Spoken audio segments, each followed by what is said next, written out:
Qala Ibn Abbas, bwana Abdullah ibn Abbas amesema kwenye aya hii, kanu fil jahiliya, walikuwa watu kabla ya Uislamu, la yarawna bizani ba'san. Kanu fil jahiliya, walikuwa watu katika zama za ujahiliya, maana yake ni kabla ya Uislamu, kabla ya mtume hajaja. Zama hizo walikuwa la yarawna bizina ba'san, zina kwao lilikuwa sio kosa, ni jambo la kawaida kama ilivyo sasa. Sasa ule ujahilia umerudi tena, wanaona watu fulani anaingiza anatoa, anaingiza anatoa, na wanajua watu fulani anakwenda na mke wa fulani na fulani anaenda na mtoto wa fulani, na jambo la kawaida tu. Na mwingine hata yeye mwenyewe mwenye mke mwenye mtoto atakuwa anajua mwanangu anachukuliwa na fulani, lakini hana la kufanya, ni jambo la kawaida linachukuliwa. Kwa hiyo wakati huo walikuwa wanayaona mambo haya sio makosa, ni mambo ya kawaida ya kimaumbile.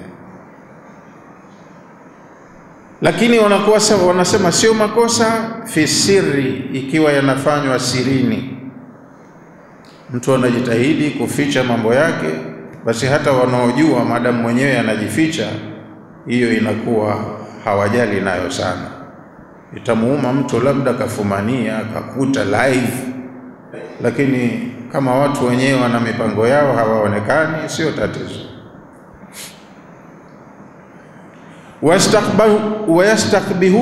wayastakbihunahu fil alaniya, walikuwa wanaliona ni jambo baya linapofanywa hadharani, hizo zama za ujahilia. Lakini sasa hivi naona ujahilia umekuwa mkubwa zaidi, hata hiyo inayofanywa hadharani hakuna anaichukia. Zamani, zama hizo, anasema Ibn Abbas, maana yeye ndo kaishi huko maeneo ya huko, kabla ya Uislamu, zina ilikuwa ikifanywa siri, watu na mambo yao, inachukuliwa sio tatizo. Lakini inachukiza na watu wanaweza wakareact ikifanywa dhahiri na watu wakajua. Aya imekuja kuambia ikiwa ni dhahiri, ikiwa ni siri, haya masala Allah hayapendi Mola wenu, achaneni nayo. Faharamahu Allahu fi sirri wal alaniya, alipokuja Allah kuleta katazo lake, amekataza machafu kama hayo sawa sawa yakiwa yanafanywa kwa siri au kwa dhahiri. Wakaambiwa mambo haya achaneni nayo, ni kinyume na murwa wa kibinadamu. Wala taqtulu an-nafsa allati harrama Allahu illa bilhaqqi, wala msiuwe nafsi aliyoharamisha Allah kuuawa. Kama inauawa nafsi, iuawe kwa haki. Nafsi ni mtu, kuua mtu ni kosa kubwa, dhambi kubwa. Lakini kama litatokezea litakalokuwa limehalalisha kuuawa kwake, kama ambavyo hata sharia yenyewe ya dini inayo hukumu ya mauaji, akiuawa mtu kwa mujibu wa sharia, hiyo inakuwa ni haki yake na ndiyo toba yake.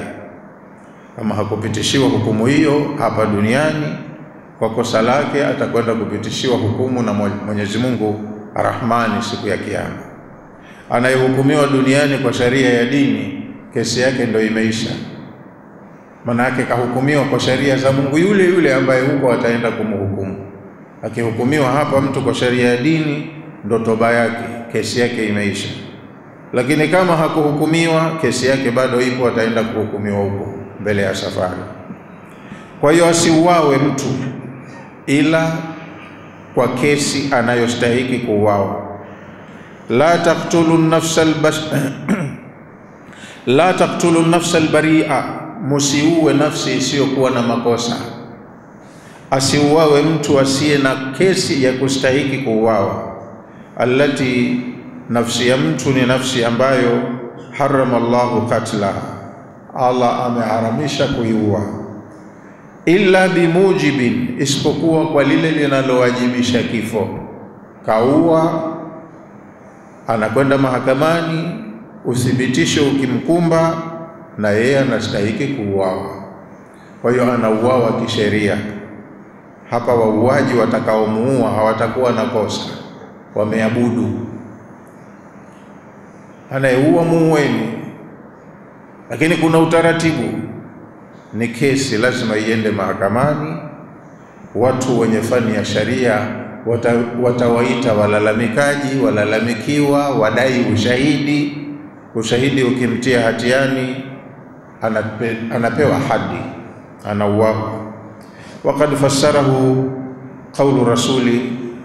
qawlu rasulillahi sallallahu alayhi wasallam. Hii kuua nafsi isiyo na makosa imetafsiriwa na kauli ya Mtume sallallahu alayhi wasallama aliposema, la yahillu damu mri'in muslimin, si halali kumwagwa damu ya mtu muislamu illa biihda thalathin, labda kwa moja kati ya mambo matatu. Muislamu anaweza akauawa kwa moja kati ya sababu tatu. Sababu ya kwanza anayohukumiwa mtu kufa, athayyibu zani, ni mtu anayezini akiwa keshaonja ndoa. Alishaishi maisha ya ndoa alafu akazini, akienda mahakamani kesi yake ikamtia hatiani, hukumu yake auawe. Maana likiachiwa hili jambo linaenea kama moto wa nyika, na kwa sababu halitakiwi, sharia kali imetolewa likome. Kwa hiyo mtu mzima akizini, si lazima awe mtu mzima mzee, alikusha kuingia kwenye maisha ya ndoa, sio barobaro, sio mwari anapigwa fimbo na barobaro anapigwa fimbo. Aliyekusha onja ndoa akikamatwa na kosa hili anauawa. Huyu akiuawa hakudhulumiwa, na wanaomuua wamefanya ibada, wametekeleza agizo la Allah, hawana makosa. Wa pili anayeruhusiwa kuuawa, wanafsu bin nafsi, ni roho kwa roho. Katoa roho ya mtu na yake inatolewa. Maana yake aliyeua akenda mahakamani na mahakama ikamtia hatiani, hukumu yake na yeye auawe. Kaua na yeye auawe. Watariku lidini, na mtu wa tatu anayestahiki kuuawa ni mtu aliyeritadi. Atariku lidinihi, mtu anayetoka kwenye dini yake ya Uislamu. Almufariqu liljamaa, akaleta farqa kwenye umoja wa Waislamu. Maana akisema Uislamu si dini ya haki, dini mbaya, atachukuliwa na watu wa dini nyingine, na watu wa dini nyingine furaha yao watamtumia huyu kudhuru huko alikotoka.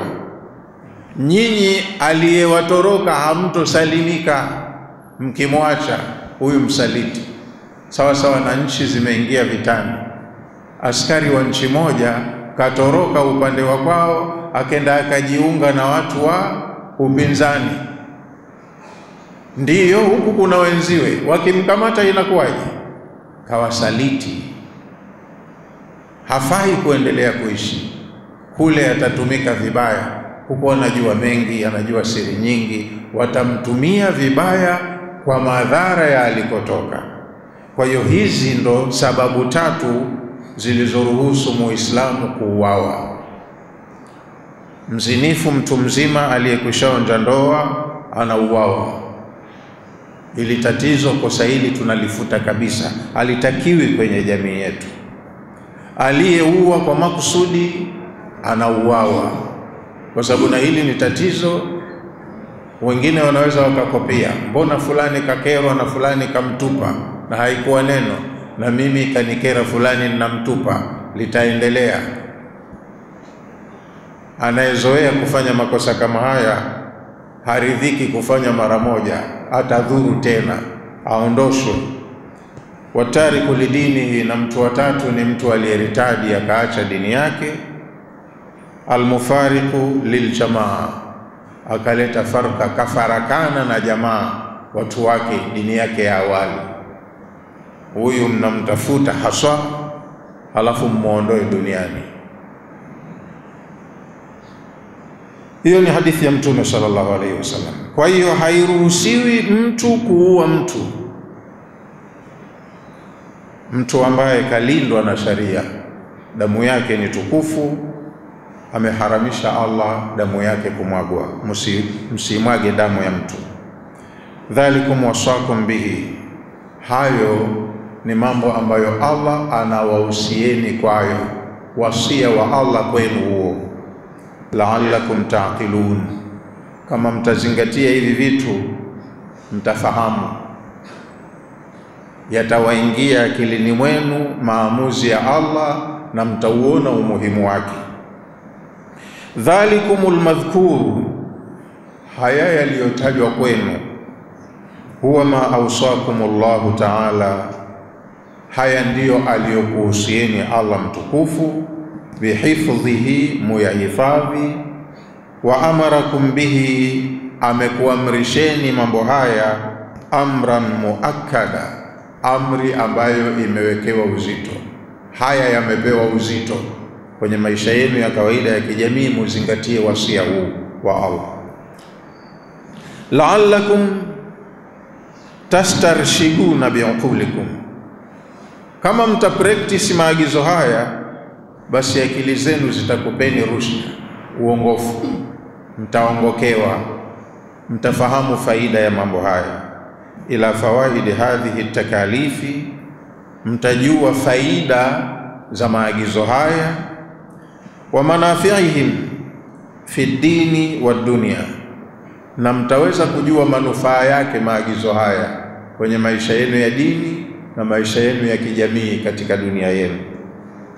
Qala Abu Hayyan, mwanachuoni Abu Hayyan amesema, wa fi lafdhin wasakum, tamko alilotumia Allah wasakum, wasia, amekuhusieni haya Allah, min al-lafdhi min al-lutfi war-ra'fati, katumia neno hili Allah la wasia, amekuhusieni kuonyesha upole na ukaribu, kwamba kaunganika yeye na nyinyi kwa ajili ya kukulindieni maslaha yenu.